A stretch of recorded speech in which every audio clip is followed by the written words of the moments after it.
پاکستان جو ہے وہ سروائیو کر جائے گا, وہ کھڑا رہے گا ان تمام فیکٹرز کے ہم نے سامنے؟ آپ کو عرض کیا نا کہ دنیا کا کوئی ملک اللہ کے رسول صلی اللہ علیہ وسلم کی نگرانی میں نہیں بنا ہے سوائے پاکستان کے.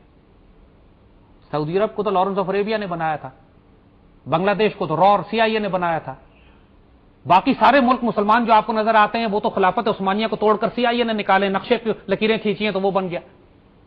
یہ پاکستان تھا جس کے لیے 50 لاکھ مسلمانوں نے قربانی دی, اور قائد اعظم کی تقریر آپ کو سنائیں گے, خود قائد اعظم آنسوؤں سے روتے تھے, جیسے کہا کہ ہولوکاسٹ ہوا ہے, تاریخ انسانیت میں کبھی اتنا ظلم نہیں ہوا جتنا پاکستان. 50 لاکھ شہداء ہم نے دیے ہیں, اور اس پاکستان اتنی بڑی قربانی اس لیے دینی پڑی کہ کئی صدیوں سے جو ہم غلام کوتاہیاں غلطیاں کرتے رہے, غلام بن گئے, اتنی بڑا کفارہ بھی پھر اتنا ہی بڑا دینا تھا.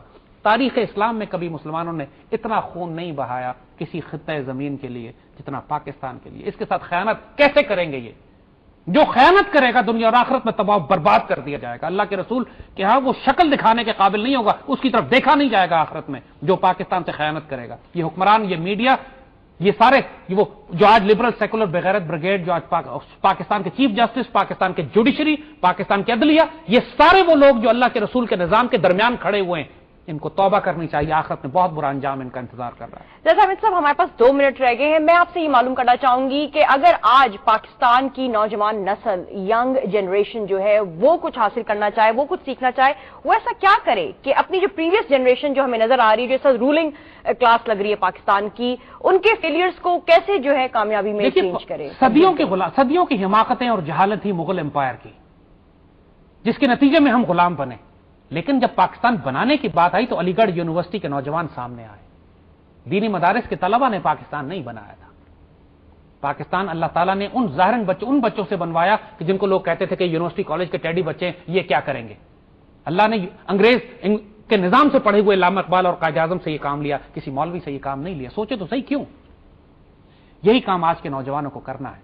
اقبال کو پڑھیں, اقبال کا حافظ بن جائیں, اور اپنی ذات میں پہلے وہ کردار پیدا کریں جو اقبال پیدا کرنا چاہتا ہے. ہمارے لوگوں کا المیہ یہ ہے کہ اقتدار پہلے چاہتے ہیں, تربیت ہوئی بھی نہیں ہوتی. نتیجہ یہ ہے کہ جب یہ فوراً اختیار اور اقتدار ان کے ہاتھ پر ملتا ہے تو یہ آپے سے باہر ہو جاتے ہیں, حرام میں پڑ جاتے ہیں, کیونکہ تربیت ہوتی نہیں. جیسی کیمرے کے سامنے آتے ہیں, جیسی روپیہ پیسہ. بلاول بھٹو کے بارے میں یہ خبر آ رہی ہے کہ ان کو شاید CM آف سندھ کے لیے اپوائنٹ کیا جائے, تو آپ کو لگتا ہے کہ پہلے بلاول بھٹو کی کسی قسم کی کریش کورسنگ کی جائے, ان کو علامہ اقبال کے حوالے سے ان کی آئیڈیالوجیکل ایسپیکٹ جو ہیں وہ پہلے ان کو بتائے جائیں؟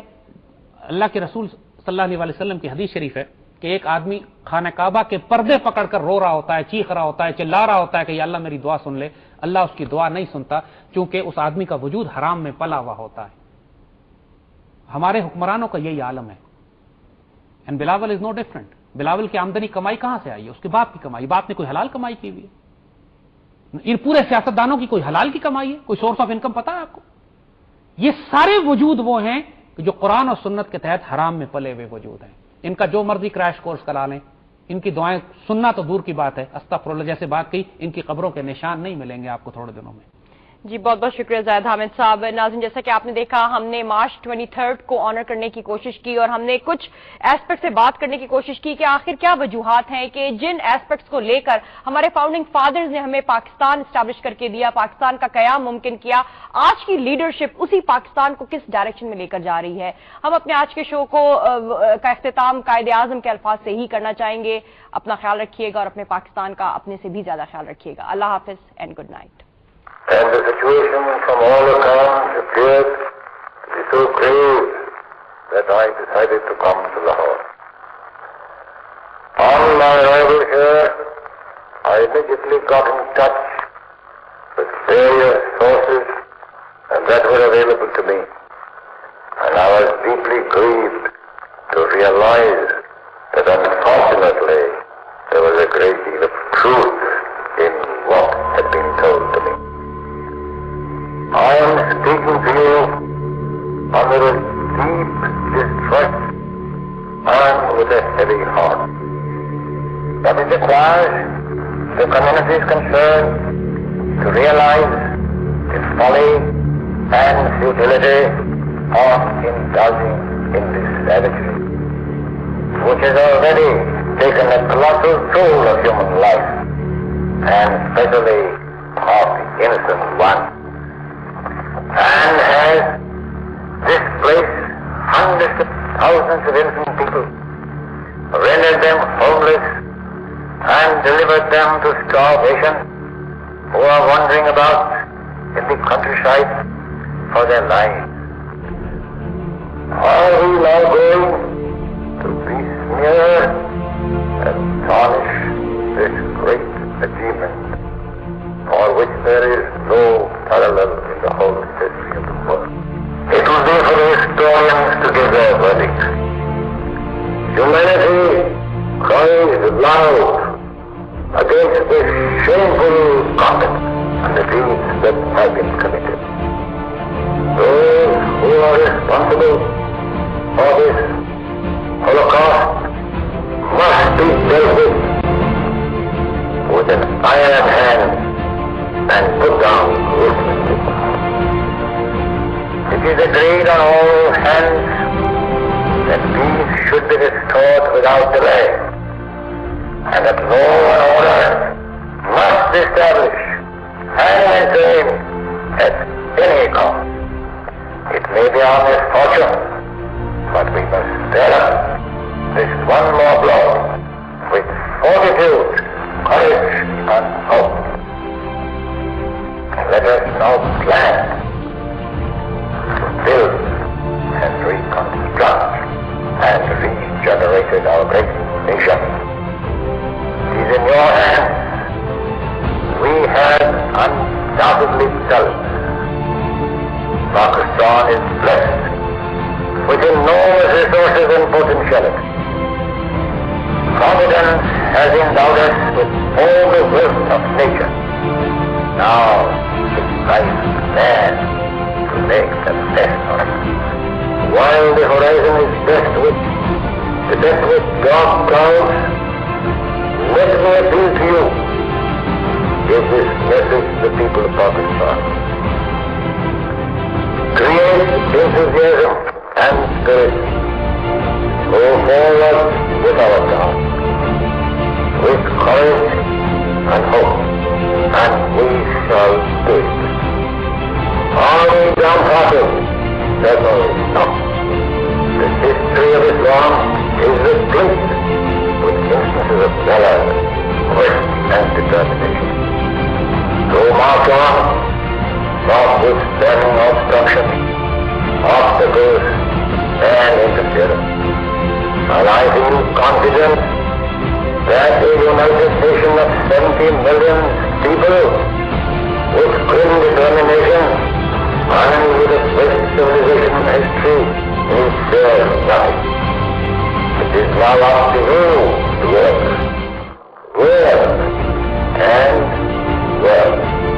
and we are bound to succeed. And never forget our motto: unity, discipline, and faith.